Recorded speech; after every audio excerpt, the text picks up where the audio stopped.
விஜய் அவர்களோட அந்த கட்சி கொடி பார்த்துருப்பீங்க நீங்கள். அப்புறம் அந்த ஆந்தம் அதுவும் நீங்கள் கேட்டிருப்பீங்க. ஸோ விஜய் அவர்கள் வந்து இப்போ திருப்பி பாலிடிக்ஸ்க்கு வரமாட்டார் வருவார் அப்படின்னு பேசிட்டு இருக்கிற இந்த தருணத்தில் அவர் வந்து எல்லாமே அறிவிச்சு இப்போ களத்தில் குதிக்கிறதுக்கு அப்படியே ரெடியாக இருக்காரு சார். ஸோ இதை பற்றி என்ன சார்? ஒரு சித்தாந்தத்தை உருவாக்கிட்டு அதை பரப்பி மக்களை வந்து அணி திரட்டுவது அப்படின்னு ஒரு வழக்கம் இருக்குது. இவங்க என்ன செய்கிறாங்கன்னா விஜய் கட்சியில் ஒரு ஃபஸ்ட்டு ஆளுகளை திரட்டுறாங்க. என்னடா கொள்கை அப்படின்னு கேட்டால் அதெல்லாம் மாநாட்டில் சொல்லுவாங்க. கொடி ஏற்றுறாங்க. கொடிக்கு என்னப்பா விளக்கம் கேட்டால் இன்னொரு நாள் சொல்லுவாங்க. இப்போ நான் என்ன கேட்குறேன், ஒரு கட்சி தொடங்கும் போதே ஒரு கொடியை டிசைன் பண்ணும் போதே இன்னும் காரணத்துக்கு தான் டிசைன் பண்ணுறான். எதுக்கு 2 யானை வந்து தும்பிக்கையை தூக்குது, எதுக்கு நடுவில் ஒரு வாகப்பு, ஏன் மேலே இங்கேயும் வந்து ஆதிபராசக்தி மாதிரி கொடி வந்து மேலே சிறப்பாக இருக்குது.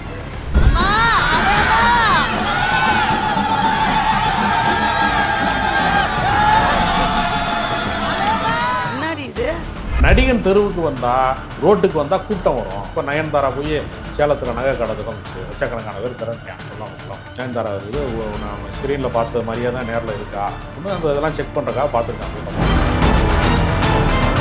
இப்போ கடைசியாக ஒரு சினிமா நடிகன் திரையில் பார்த்த நடிகனை தரையில் பார்க்கும்போது ஒரு வியப்பு இருக்குது. அந்த வியப்புக்கு ஒரு கூட்டம் வருங்கிறது உண்மை. அந்த கூட்டத்தை தக்க வைப்பதற்கு உங்களிடம் என்ன தத்துவம் இருக்கிறது, என்ன கொள்கை இருக்கிறது, என்ன கோட்பாடு இருக்கிறது, என்ன செயல் திட்டம் இருக்கிறது, எதை நோக்கி பயணம் செய்யணுங்க. ஒரு டவுன் பஸ்ஸில் ஏறினா கூட கண்டக்டர் இருக்காங்க. ப்ராபப்லி 2026 சட்டமன்ற தேர்தல் நெருங்க அவரோட இந்த வியூகம், இந்த யுக்தி இதெல்லாமே வந்து இன்னும் மக்களுக்கு தெரியலாம் ஒன்று இருக்காங்கிறதே நமக்கு சந்தேகமாக இருக்குது. நீங்கள் சொல்கிறது வியூகம் யுக்திலாம் இருந்துச்சுன்னா சந்தோஷமாக இருக்கும். அதெல்லாம் இருந்துச்சுன்னா ஏன்னா இளைஞர்களுடைய உழைப்பு வீணாயிரும். இவருக்கு ஒன்றும் பிரச்சனை கிடையாது. இவர் வந்து காதல் படமாக நடித்து கல்யாணம் படமாக கட்டி வச்சிருக்காரு. இவருக்கு சொத்து இருக்குது, கோடீஸ்வரனாக இருக்காரு, அது பிரச்சனை இல்லை. இவரை நம்பி பந்தயம் கட்டுறாங்களே, தேர்தல் நினைக்கிறேன், கை காசை போட்டு செலவு பண்ணுவான், மாநாடு நடத்தினா இவன் 10 பேர் வேனை பிடிச்சிட்டு பஸ்ஸை பிடிச்சி கொண்டு போவான், ஆட்களை ஏற்றிட்டு போவான், அவனுக்கு சாப்பாடு வாங்கி போடுவான், கை காசு செலவு பண்ணுவான், கொஞ்சம் பேர் தலைவர் வாழ்க்கைன்னு போஸ்ட் கொடுத்துவான். இது இங்கே வந்து சரியான வியூகம் வகுக்கலைன்னா உங்களை நம்பி வர்றவனுடைய பொருளாதாரம், அவனுடைய காலகட்டம், அவனுடைய இளமை எல்லாம் வீணாக போயிடும்ல. ரஜினிகாந்த் அவர்கள் வந்து வெள்ளந்தியா வந்து வெளிப்படையாக பேசுவார் அப்படின்னு கொஞ்சம் பேர் நான் அப்படி நம்பலன்றீங்க. அவர் வெள்ளந்தியாலாம் பேசுவார். திமுகவினுடைய குரலை அவர் பேசுவார். இதை எதுக்கு ரஜினிகாந்த் பேசுறாரு? இது வந்து உட்கட்சி கூட்டத்தில் பேச வேண்டிய, செயற்குழு பொதுக்குழுவில் வாதிக்கப்பட வேண்டிய, திமுகவினுடைய நிர்வாக கூட்டத்திலே பேசப்பட வேண்டிய விஷயத்தை ஏன் வந்து ரஜினிகாந்த் பேசுறாரு அப்படின்னு ஒரு கேள்வி. இப்போ நீங்கள் வந்து ஒரு இடத்துக்கு பொண்ணு வாக்க போகிறாங்க, எல்லாமே பொண்ணு அழகாக இருக்குது, படிச்சிருக்கு, நல்ல குடும்பம் எல்லாம் சொல்லியிருப்பாங்க. வரவு செலவு பேசுகிறக்கு ஒரு ஆளை செட் பண்ணியிருப்பாங்க. எவ்வளோ நகை போடுவாங்க, அது சம்மந்தப்பட்டவங்க கேட்க மாட்டாங்க. அந்த சம்மந்தப்பட்ட ஒரு ஆளை செட் பண்ணியிருப்பாங்க. இந்த ஆள் தான் ரஜினிகாந்த் இந்த இடத்துல.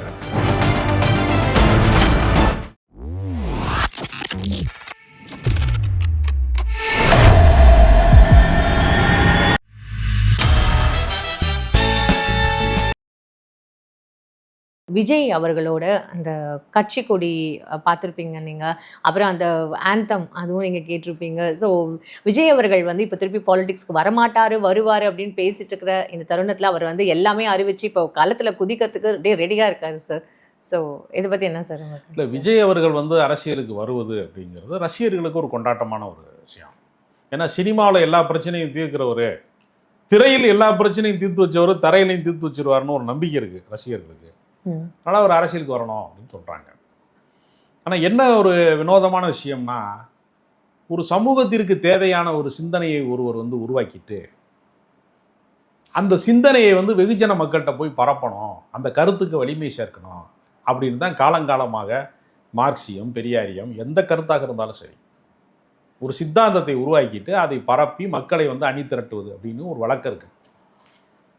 இவங்க என்ன செய்கிறாங்கன்னா விஜய் கட்சியில் ஒரு ஃபஸ்ட்டு ஆளுகளை திரட்டுறாங்க. என்னடா கொள்கை அப்படின்னு கேட்டால் அதெல்லாம் மாநாட்டில் சொல்லுவார் தலைவர் அப்படிங்கிறாங்க. கொடி ஏற்றுறாங்க. கொடிக்கு என்னப்பா விளக்கம் கேட்டால் இன்னொரு நாள் சொல்லுவோம் அது அப்படிங்கிறாங்க. அதுவும் மாநாட்டில் விளக்கம் கொடுப்பாங்க. இப்போ நான் என்ன கேட்குறேன், ஒரு கட்சி தொடங்கும் போதே ஒரு கொடியை டிசைன் பண்ணும் போதே இன்னும் காரணத்துக்கு தான் டிசைன் பண்ணுறான். எதுக்கு 2 யானை வந்து தும்பிக்கையை தூக்குது, எதுக்கு நடுவில் ஒரு வாகப்பு இருக்குது, ஏன் மேலே இங்கேயும் வந்து ஆதிபராசக்தி மாதிரி கொடி வந்து மேலே சிகப்பாக இருக்குது அல்லது கம்யூனிஸ்ட் கொடி மாதிரி இருக்குது என்று ஒரு விளக்கம் சொல்வதற்கு எதுக்கு நடுவில் மஞ்சளை பூசி வச்சுருக்காங்க? இதெல்லாம் டிசைன் பண்ணும்போது சொல்லித்தானே ரெடி பண்ணுவிய. அதை சொல்றதுக்கு உங்களுக்கு டைம் வேணும்னா இப்போ உங்களுக்கு என்ன சிந்தனை இருக்குன்னு கேட்குறேன். விஜய் அவர்கள் வந்து இந்த மாதிரி இன்னும் பப்ளிக்கை மீட் பண்ணல, ப்ரெஸ்ஸை மீட் பண்ணல இல்லை சார்.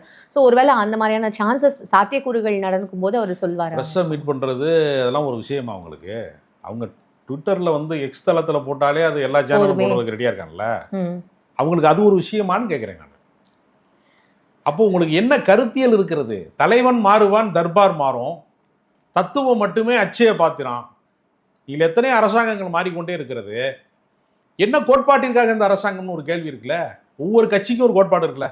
இந்த உலகத்தில் ஒருத்தன் ஏழை பணக்காரன் என்கிற வேறுபாடு இருக்கிற வரைக்கும், முதலாளி தொழிலாளிங்கிற வேறுபாடு இருக்கிற வரைக்கும், பணக்காரன் பஞ்சப்பராரின்னு ஒருத்தன் இருக்கிற வரைக்கும் கம்யூனிஸ்ட் இருக்குமா இருக்காதா? கம்யூனிஸ்ட் அதிகாரத்தில் இல்லாமல் இருக்கலாம், கட்சியாக வலிமை இல்லாமல் கூட இருக்கலாம். இந்த கருத்து இருக்குமா இருக்காதா? கரெக்ட் இருக்கு. சிறுபான்மை பெரும்பான்மைன்னு ஒரு அரசியலை ஒருத்தன் செய்கிறான். மத பெரும்பான்மை மக்களை பூரா ஒன்று திரட்டி நம்ம எவ்வளோ அயோக்கியத்தனம் பண்ணாலும் பெரும்பான்மை ஓட்டு போட்டுருவான் நமக்கு, சிறுபான்மை தான் நமக்கு எதிரியே, அவன் பூரா பயங்கரவாதி, அவன் பூரா பிறக்கும் துப்பாக்கியோட பிறக்கிறான்னு ஒரு கட்சிக்காரன் சொல்கிறான். இந்துத்துவான்னு ஒரு கட்சி வச்சுக்கான் இல்லையா?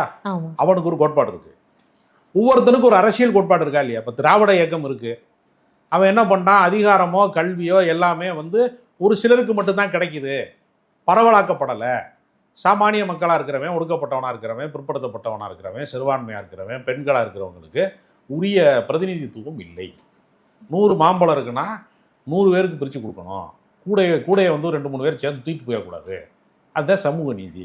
அதுக்கு ஒரு கோட்பாடு இருக்குல்ல. சமூக நீதி, இடஒதுக்கீடு, சமூக நீதினா என்ன இருக்கு, பெண் உரிமை அதெல்லாம் இருக்குல்ல. இப்போ ஒவ்வொரு அரசியல் கட்சிக்கும் ஒரு கோட்பாடு இருக்கிறது. திமுகவிற்கு ஒரு மாநில உரிமை இருக்கு, மொழி கோட்பாடு இருக்கு. அது மாதிரி வந்து பிற மொழிகளை திணிக்கக்கூடாது, இந்திய ஆதிக்கம் செய்யக்கூடாது, ஆதிக்கமற்ற ஒரு சமூகத்தை படைப்போம் அப்படிங்கிற திமுகவுக்கு ஒரு கோட்பாடு இருக்கு. அதுதான் அண்ணா சொன்னார், ஆதிக்கமற்ற சமுதாயத்தை அமைப்போம் அப்படின்னு சொன்னார். ஒவ்வொருத்தருக்கும் ஒரு கோட்பாடு இருக்குல்ல. விஜய்க்கு என்ன கோட்பாடு இருக்கு? அதுதான் ஒரு மாநாடுல சொல்றேன்னு சொல்லியிருக்காரு சார். அப்போ மாநாடு வரைக்கும் வந்து அவரால் வந்து ஒரு கருத்தை சொல்ல முடியல. ஒரு சிந்தனை வறட்சி அவருக்கு இருக்கு, ஒரு கருத்து வறட்சி இருக்கு. இப்போ எதை நோக்கி அவர் பயணிக்க போறாரு, எதை திரட்ட போறாரு?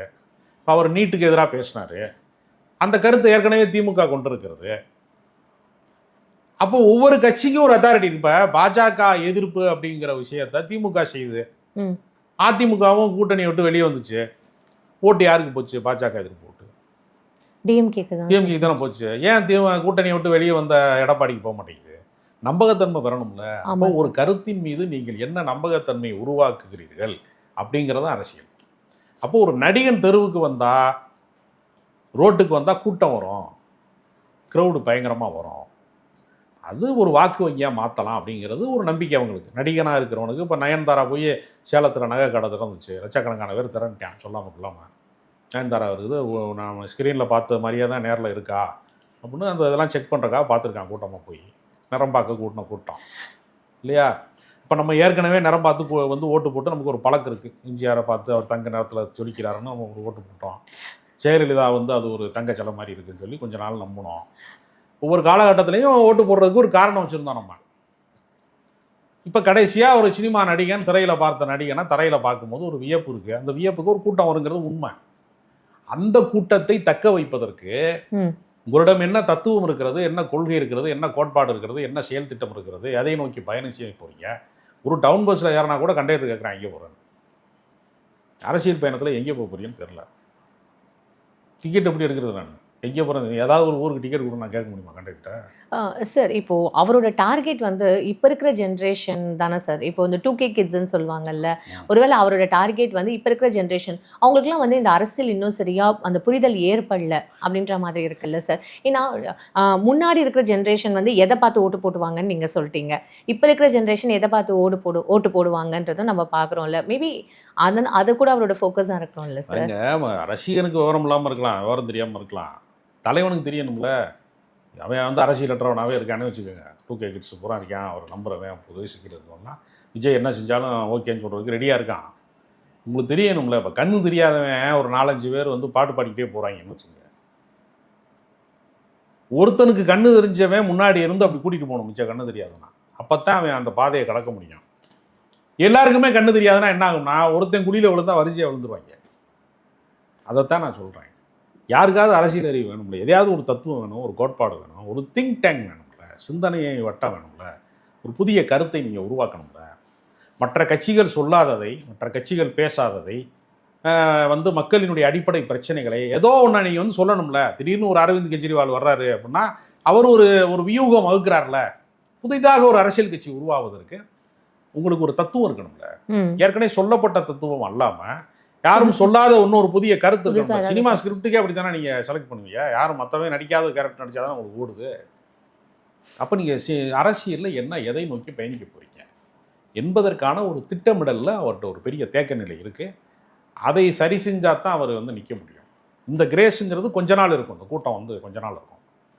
இது நீடித்த கூட்டமாக இருக்குமா, நிலைத்த கூட்டமாக இருக்குமான்னு ஒரு கேள்வி இருக்கு. ஏன்னா கடந்த காலங்களில் மிகப்பெரிய நடிகர் திலகம் வந்து கட்சி ஆரம்பிச்சார், சிவாஜி கணேசன். ஏன் கமலஹாசன் நம்ம கண்ணு முன்னாடி கட்சி ஆரம்பிச்சார். கோயம்புத்தூரில் வந்து என்ன பண்ணார், ஷேர் ஆட்டோவில் ஏறி போனார் மக்களை கவர்றதுக்காக. ஷேர் ஆட்டோவில் ஏறி போகிற ரைட்டியா, இறங்கி தாஜ் கோரமண்டல் ஸ்டார் ஹோட்டலுக்கு தானே போகிற, நீ எங்கள் வாழ்க்கையாக வாழ போகிற அப்படின்னு கேட்டான். ஓட்டு போடலை. அப்போ ஒருவனை வந்து ரசிப்பது என்பது வேறு, நம்பணும்ல, நம்பகத்தன்மை பெறணும்ல. எம்ஜிஆரை நம்பினா ஓட்டு போட்டால் அவர் ஜெயிச்சாரு, ஜெயலலிதா நம்பினா ஓட்டு போட்டால் ஜெயிச்சார். எல்லாரையும் நம்புறாங்களா அப்படின்னு ஒரு கேள்வி இருக்குது. இப்போ நாட்டாமா வந்து கட்சி ஆரம்பித்தார் சரத்குமார். நாட்டாமா படம் ஓடும்போது அவரை பார்த்து கூட்டம் முடிச்சு, அப்புறம் அவர் நடராத்தில் கண்ணை முடிச்சு ஒரு நாள் திடீர்னு வந்து பொண்டாட்டிகிட்ட கேட்டுக்கொண்டு கட்சி கொண்டு வித்துட்டு வந்துட்டார்ல கமலாலயத்தில். கட்சி நடத்த முடியல அவரால். சிரஞ்சீவினால கட்சி நடத்த முடியல. கட்சி நடத்த முடியாமல் கொண்டு போய் காங்கிரஸில் நினைச்சிட்டாருல சிரஞ்சீவி. இப்போ எல்லாரும் வெற்றி பெற முடியுமா அரசியல்னு ஒரு கேள்வி இருக்கிறது. அப்போ சினிமாவில் வந்து நீங்கள் ஒரு நாளில் வெற்றி பெற்றீங்களா? இல்லை. நீங்கள் இப்போ முதல் படம், நீங்கள் படங்கள் நடிக்க தொடங்குற காலத்தில் நீங்கள் தோல்வியே அடைஞ்சிட்டே இருந்தீங்க. தொடர்ச்சியான தோல்வி. நிறைய விமர்சனங்களும் அவர் பார்த்து தான் 30 வருடம் நீங்கள் போராடி தானே இந்த நட்சத்திரமா வந்திருக்கீங்க. ரொம்ப கஷ்டப்பட்டிருக்காரு. அரசியல் எப்படி ஒரே நாளில் எப்படி நீங்கள் வந்து ஒரு பாட்டில் பணக்காரன் ஆகிற ஒரு படத்தில் நடிக்கிற மாதிரி எப்படி நீங்கள் வர முடியும்? 26 எலெக்ஷனில் நாடாளுமன்ற தேர்தலில் என்ன கருத்து இருக்குன்னு சொல்ல மாட்டீங்க, யார் ஆதரவு எதிர்ப்பு சொல்ல மாட்டேங்க, ரொம்ப நளினமாக கடந்துட்டீங்க. 26 மட்டும் உடனே உங்களை நம்பிடுவாங்களா, எல்லாரும் ஓட்டு போட்டுருவாங்களா? அதுக்கான பயணமாக தானே சார் இப்போ பார்க்கப்படுது. ப்ராபப்ளி 2026 சட்டமன்ற தேர்தல் நெருங்க அவரோட இந்த வியூகம், இந்த யுக்தி இதெல்லாமே வந்து இன்னும் மக்களுக்கு தெரியப்படுத்த ஒன்று இருக்காங்கிறதே நமக்கு சந்தேகமாக இருக்குது. நீங்கள் சொல்கிற வியூகம் யுக்திலாம் இருந்துச்சுன்னா சந்தோஷமாக இருக்கும். அதெல்லாம் இருந்துச்சுன்னா ஏன்னா இளைஞர்களுடைய உழைப்பு வீணாயிரும். இவருக்கு ஒன்றும் பிரச்சனை கிடையாது. இவர் வந்து காதல் படமாக நடித்து கல்யாண மண்டபமாக கட்டி வச்சிருக்கிறாரு. இவருக்கு சொத்து இருக்குது, கோடீஸ்வரனாக இருக்காரு, அது பிரச்சனை இல்லை. இவரை நம்பி பந்தயம் கட்டுறான்ல, தேர்தலில் நிற்கிறேன், கை காசை போட்டு செலவு பண்ணுவான், மாநாடு நடத்தினா இவன் 10 பேர் வேனை பிடிச்சிட்டு பஸ்ஸை பிடிச்சி கொண்டு போவான், ஆட்களை ஏற்றிட்டு போவான், அவனுக்கு சாப்பாடு வாங்கி போடுவான், கை காசு செலவு பண்ணுவான், கொஞ்சம் பேர் தலைவர் வாழ்கன்னு போஸ்ட் விட்டுருவான். நீங்கள் வந்து சரியான வியூகம் வகுக்கலைன்னா உங்களை நம்பி வர அவனுடைய பொருளாதாரம், அவனுடைய காலகட்டம், அவனுடைய இளமை எல்லாம் வீணாக போயிரும்ல. ரஜினிகாந்த் வர்றாருன்னு பூரா பேருக்கு மண்டை நரைச்சி போய் பூரா கிளவனாக போயிட்டான், பூரா சுகர் பேஷண்டாக இருக்கான்ல. இப்போ எத்தனை பேர் வீணாக போயிட்டான் அவரை நம்பி. இங்கே மதுரையில் வந்து மன்னன் ஒருத்தர் வந்து துணை மேயராளாக இருந்தார். அவருக்கு பேர் என்ன, ஏன்டா மன்னன்னு கேட்டாங்க மதுரையில். மன்னன் படம் வந்தப்போ ஒரு பேரை மன்னனாக மாற்றிக்கிட்டாரான். அவர் ஒரு கண்டக்டராக இருந்தவர், கவர்மெண்ட் பஸ்ஸில் கண்டக்டர் இருந்தவர். சரி, இப்படிலாம் கூட ஒரு அப்போ என்ன பண்ணியிருக்கிறாருன்னா, ஒரு கட்டத்துக்கு மேலே இது வேலைக்கு ஆகாது, இந்த கட்சி வரமாட்டாருன்னு சொல்லி அவர் திமுகவில் சேர்ந்து அவர் கவுன்சிலர் ஆகி துணை மேயர் வரைக்கும் வந்துட்டார். இப்போ பல பேர் அப்படி தப்பிச்சும் போயிருக்காங்க, கொஞ்சம் பேர் வீணாகவும் போயிருக்காங்க. அதுக்காக எடுத்துக்காட்டு காசு புரியுது சார். சார், இப்போ இந்த விஷயங்கள் வந்து ஒரு பக்கம் இருக்கும்போது இங்கே தொடர்ந்து ரஜினி அவர்கள் மேலே ஏதாவது ஒரு விமர்சனம் வந்துக்கிட்டே இருக்குது சார். பலதரப்பட்ட விமர்சனங்கள் நான் வந்து பார்த்துட்ருக்கோம். இப்போ வந்து அம்பானி வீட்டில் அவர் போய் டான்ஸ் ஆனதாகட்டும் சரி, இப்போது ரீசெண்டாக வந்து இந்த துரைமுருகன் அவர் விஷயத்தில் கூட அவர் ஒரு நகைச்சுவையாக ஒரு பேசின விஷயத்த கடந்து போயிருக்கலாம். ஆனால் அந்த மாதிரி கடந்து போகாமல் இந்த மாதிரியான ஒரு விமர்சனங்களாக இது பார்க்கப்படுது இல்லை சார். ஏன்னா ரஜினி அவர்களும் வந்து ஓல்டு ஸ்டூடெண்ட்டுன்னு துரைமுருகன் அவரை சொன்னதும், துரைமுருகன் வந்து பல்லு போன இவங்களாம் இன்னும் நடிக்கிறாங்களே அப்படின்னு சொல்கிறதும், இந்த மாதிரியான விஷயங்களும் வந்து இப்போ தொடர்ந்து பார்க்கப்படுதே சார். ஸோ உங்களுக்கு எவ்வளோ வந்து ஒரு எக்ஸ்பீரியன்ஸ் இருக்குல்ல, நீங்கள் எவ்வளோ விஷயங்கள் பார்த்துட்டு வந்திருப்பீங்களா சார், உங்களோட கருத்து என்ன? ரஜினிகாந்த் அவர்கள் வந்து வெள்ளந்தியாக வந்து வெளிப்படையாக பேசிட்டாரு அப்படின்னு கொஞ்சம் பேர் நம்புகிறாங்க. நான் அப்படி நம்பலைன்றீங்களா? அவர் வெள்ளந்தியாலாம் பேசலை. திமுகவினுடைய குரலை அவர் பேசிட்டார். திமுகவில் நீண்ட நெடுங்காலமாக ஒவ்வொரு மாவட்டத்திலையும் மாவட்ட செயலாளராக இருக்கிறவங்க 30 வருஷம் 40 வருஷம் இருக்கிறாங்க. நான் என்னுடைய குழந்தை பருவத்தில் பார்த்த அதே மாவட்ட செயலாளர், ஒன்றிய செயலாளர், நகர செயலாளர்லாம் மாறாமல் அப்படியே இருக்கிறாங்க ஸ்டாண்டர்டாக. திமுகவை பொறுத்தவரையில் ஒரு கட்சியில் வேடிக்கையாக சொல்லுவாங்க, காலையில் வாக்கிங் போகும்போது ஒரு மாவட்ட செயலாளர் வெட்டினா தான் இன்னொரு மாவட்ட செயலாளர் அந்த கட்சியில் போடுவாங்க அப்படின்னு சொல்கிற அளவுக்கு, ஒருவர் மறைவுக்கு பின்பு தான் இன்னொருவருக்கு உதயம்ங்கிற அளவுக்கு அந்த கட்சியில் ஸ்டாண்டர்டாக ஆட்கள் அந்த மாவட்டத்தில் அவங்க தான் இருப்பாங்களா சார்? அப்படிங்கிற மாதிரி இருக்கு. மாற்ற முடியாத இடம் எது? மன்னரை வந்து நம்ம மாற்ற முடியாது. ஜனநாயகத்தில் மாற்றணும்ல, சுழற்சி முறை வேணும்ல. ஒரே ஆளே இருந்தால் அப்புறம் புதுசாக வர்றவனுக்கு என்ன நம்பிக்கை இருக்கும்? நம்ம அந்த இடத்துக்கு வர முடியுமா? நம்ம சட்டமன்ற உறுப்பினர் ஆக முடியுமா? உதவியாளர் ஆக முடியுமா? அப்படிங்கிற நம்பிக்கை இருந்தால் தானே அந்த அரசியல் கட்சிக்கு வந்து புதிய இளைஞர்களுடைய வருகை வரும். காங்கிரஸ் கட்சியில் என்ன பண்ணிட்டான்னா, பாரம்பரியமானவர்கள், நாங்கள் காங்கிரஸ் தியாகிகள், அந்த குடும்பத்தை சேர்ந்தவங்க, இந்த குடும்பத்தை சேர்ந்தவங்க அப்படின்னு ஜமீன்தார்களா, பண்ணையார்களா, அல்லது அந்த காலத்தில் பல தியாகங்கள் செய்தவர்கள் அப்படிங்கிற ஒரு குடும்ப பின்னணியில் இருக்கிறவர்களுக்கு மட்டுமே திரும்ப திரும்ப சீட்டு வழங்கினதுனால என்ன ஆயிடுச்சுன்னா, ஜனநாயகத்தை விரும்பக்கூடிய புதிய இளைஞர்களின் வருகை என்பது அந்த கட்சிக்கு இல்லாமல் போச்சு. காங்கிரஸ்ல சொல்றீங்களா சார்? 67 வந்து காங்கிரஸ் வந்து அதிகாரத்தை விட்டு இறங்கியதற்கு பின்னால் மீண்டும் அது எதிர்க்கட்சி அந்தஸ்தை கூட அடையாமல் போயிடுச்சு. அதுக்கு என்ன காரணம்னா, இந்த அதிகார மையம் வந்து ஒரு குறிப்பிட்ட வட்டத்துக்குள் சுழன்று கொண்டே இருந்தால் புதிதாக வந்து வரக்கூடியவர்கள் அவங்க வந்து இந்த அரசியலில் இடம்பெறுவது அப்படிங்கிறது ரொம்ப சிக்கலான ஒன்றா மாறும். ஓகே. அப்போ என்ன ஆகும்னா, மூத்த தலைவர்கள் வந்து இளம் தலைமுறைக்கு வழிவிட வேண்டும்ங்கிற கருத்து அதுதான் இதனுடைய கான்செப்ட்.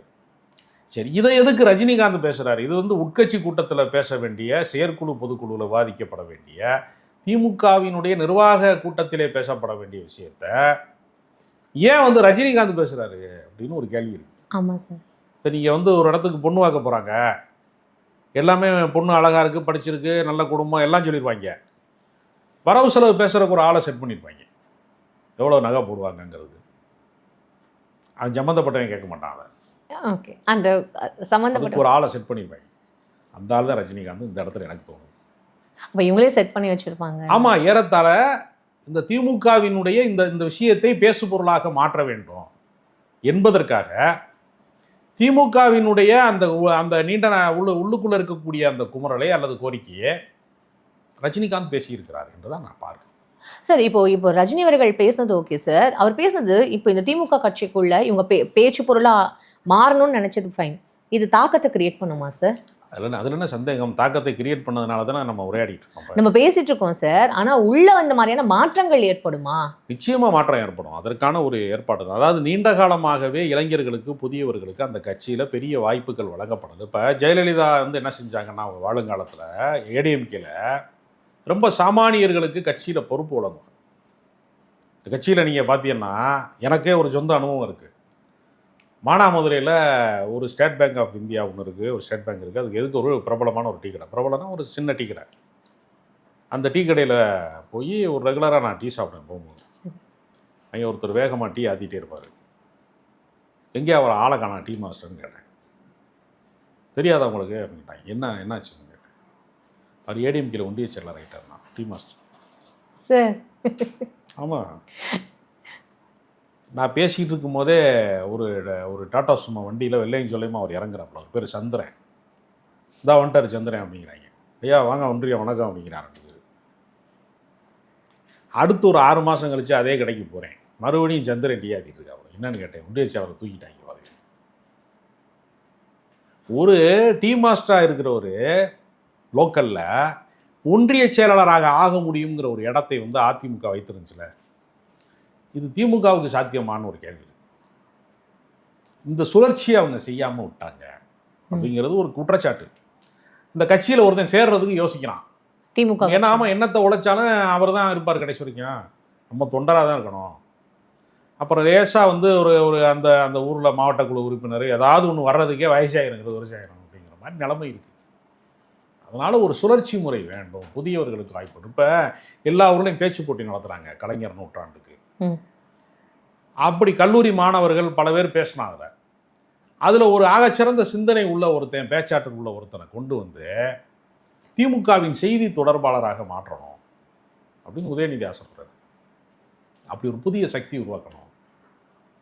ஏன்னா முன்னாடி இருக்கிற ஜென்ரேஷன்ஸ்க்கும் இப்போ இருக்கிற ஜென்ரேஷனுக்கும் வந்து நிறைய டிஃப்ரென்ஸ் இருக்கு. ஏன்னா அரசியலில் கவர்மெண்ட் ஸ்டாஃபாக இருந்தால் ஒரு 58, இப்போ எடப்பாடினால ஒரு 60ன்னு வச்சுக்கோங்க, ரிட்டையர்ட் பண்ணிடலாம்.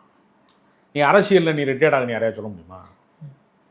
அனுபவம் தானே சார் சொல்லுவாங்க அரசியல். ஆமா, அரசியல்ல வந்து மோடிக்கு வயசாயிருச்சு, கொஞ்சம் ஓரமா ஒதுங்கன்னு அத்வானி ஓரமா ஒதுக்கி விட்டாங்கல்ல. எல்லா கட்சியிலுமே இந்த பிரச்சனை இருக்கு. வந்து ஏற்கனவே முன்னோடிகள்னு ஒருத்தரை காட்டுவாங்க போது வேற யாரும் வரவிடாம பார்த்துக்க. இப்போ நீங்கள் ஒரு ஊரில் கிராமத்தில் பஞ்சாயத்து தலைவர் ஜெயிச்சிட்டாருன்னா அவர் செய்கிற முதல் வேலை என்ன? இன்னொரு பஞ்சாயத்து தலைவர் வரவிடாமல் பார்த்துக்கிறது. இதைத்தான் எல்லா கட்சியிலும் செய்கிறாங்க. வேற யாரும் வரக்கூடாது, நம்ம தான் ஜாகிர வரைக்கும் தலைவராக இருக்கணும்னு ஒவ்வொருத்தரும் நினைச்சா மக்களுக்கு என்ன சார் செய்வாங்க? இப்போ ஜனநாயகம் இல்லை, மக்களுக்கு செய்கிறது அப்புறம் முதல்ல உள்ள உட்கட்சி ஜனநாயகத்தை காப்பாற்ற முடியல. இதற்கான ஒரு குரலை வந்து பேசுபொருளாக மாற்றிருக்காங்க. இவ்வளோ நேரம் எங்களுக்கு ரொம்ப அழகாக வந்து எக்ஸ்பிளைன் பண்ணீங்க சார். ஒவ்வொரு விஷயம் நகைச்சுவையாக வந்து எங்களுக்கு டீட்டெயில்டாக சொல்லியிருக்கீங்க. உங்களோட நேரத்துக்கு ரொம்ப நன்றி சார்.